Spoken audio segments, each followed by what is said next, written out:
আসসালামু আলাইকুম। আজকে আমি কিছু কথা বলবো, আমরা গুনার কাছ থেকে বিরত থাকবো কিভাবে সেই বিষয় নিয়ে। তো আমার ভিডিওটা ছোট বড় সকলেই দেখবেন এবং আমার ক্ষুদ্র জ্ঞানে যতটুকু সম্ভব আমি ততটুকু কথা বলবো। আমার কথার মধ্যে কোনো ভুল বেয়াদবি হয়ে থাকলে আপনারা ক্ষমার দৃষ্টিতে দেখবেন।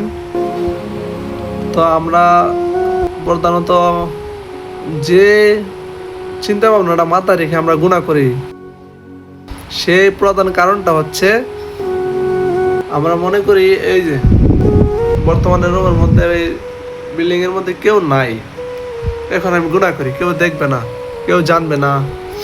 হ্যাঁ, আমরা তাই তো ভাবি, ঠিক নি? ঠিক না? হ্যাঁ ঠিক। তাইলে আমরা যে তাই ভাবতেছি, আপনি কি এটা জানেন? আমি আপনার প্রশ্ন করতেছি, আপনি কি এটা জানেন যে স্থানে যে জায়গায় কেউ নাই, কেউ দেখে না, সেই জায়গায় যে একজনে দেখে তিনি আল্লাহ? আপনি কি এটা বিশ্বাস করেন? আপনি কি জানেন ভাই? হ্যাঁ, আপনি এটাও বিশ্বাস করেন, এটাও জানেন এবং মানেন, ঠিক আছে?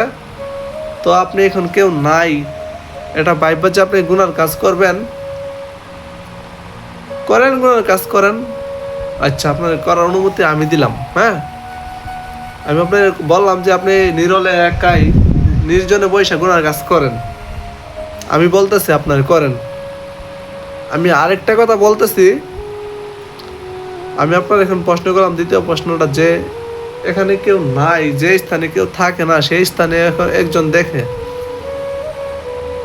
কে দেখে?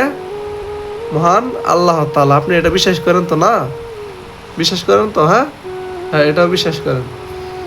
মহান আল্লাহ তাআলা সেই স্থানও দেখে যে স্থানে কেউ থাকে না।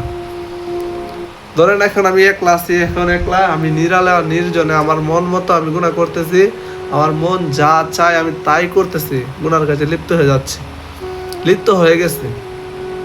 আচ্ছা, এখন কেউ নাই, এই রুমে কেউ নাই, এই ভবনে এখন কেউ নাই। এখন যে আমি গুনার কাছে লিপ্ত হয়ে গেলাম, সেই গুনার কাছে লিপ্ত অবস্থায় সে আমার অশ্লীল পোশাক অবস্থায় বা আমার শরীরে পোশাক না থাকা অবস্থায় যদি আমার মৃত্যু হয়, তখন আমার কি হবে? এটা কি একবার পর ভাবছেন? গুনার কাজ যে করতেছেন, নিরলে কেউ নাই, একলা ভাইবা নিজের, এটা নিজের মনকে এটা বুঝাইয়া যে আপনি গুনার কাজে লিপ্ত হয়ে যাচ্ছেন, লিপ্ত হয়ে গেলেন। আপনি কি এটা একটাবার ভাবছেন?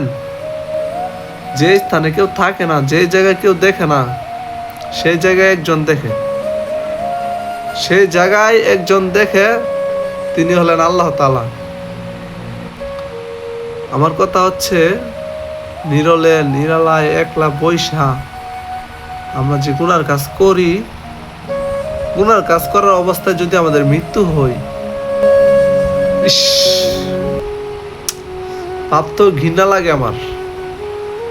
সেই গুনার কাজের অবস্থায় যদি আমার মৃত্যু হয়, আমি তো একজন মায়ের সন্তান, আমি একজন বোনের ভাই, আমি একজন বাবার ছেলে, আমি একজন বাবার সন্তান, মায়ের সন্তান। এই বাবা বাবা মার সন্তান হিসেবে, ভাই বোনের একটা ভাই হিসেবে, সমাজের লোকের কাছে আমার ভাই বোন, আমার বাপ মা কি ইজ্জত, কি মুখটা নিয়ে তাদের সাথে চলাফেরা করবে, তাদের সাথে উঠা বসা মেলামেশা করবে। আমার বাপ তো ঘৃণা লাগে যদি আমার গুনাহ কাজের অবস্থায় আমার মৃত্যু হয়। আমরা তো এটা জানি যে আমরা কোন সময় মারা যাবো, তা আমাদের কোনো ক্ষমতা এবং আমাদের জানার কোনো আত্মবিশ্বাসও নাই। যেখানে আমরা কখন মারা যাব তার কোনো বিশ্বাসই নাই, তো আমরা কিভাবে নিশ্চিত হয়ে আমরা গুনাহ করি ভাই? তার জন্য আমরা চলুন আমাদের ভুল ধারণাটুকু সমাধান করি এবং 5 ওয়াক্ত নামাজ পড়ার চেষ্টা করি, আল্লাহর রাস্তায় চলি। আল্লাহ সকলকে সঠিক বুঝ দান করুক এবং আমার জন্য সকলে দোয়া করবেন, আপনাদের জন্য দোয়া রইল। আজকের ভিডিওটি এখানে শেষ করলাম। আসসালামু আলাইকুম।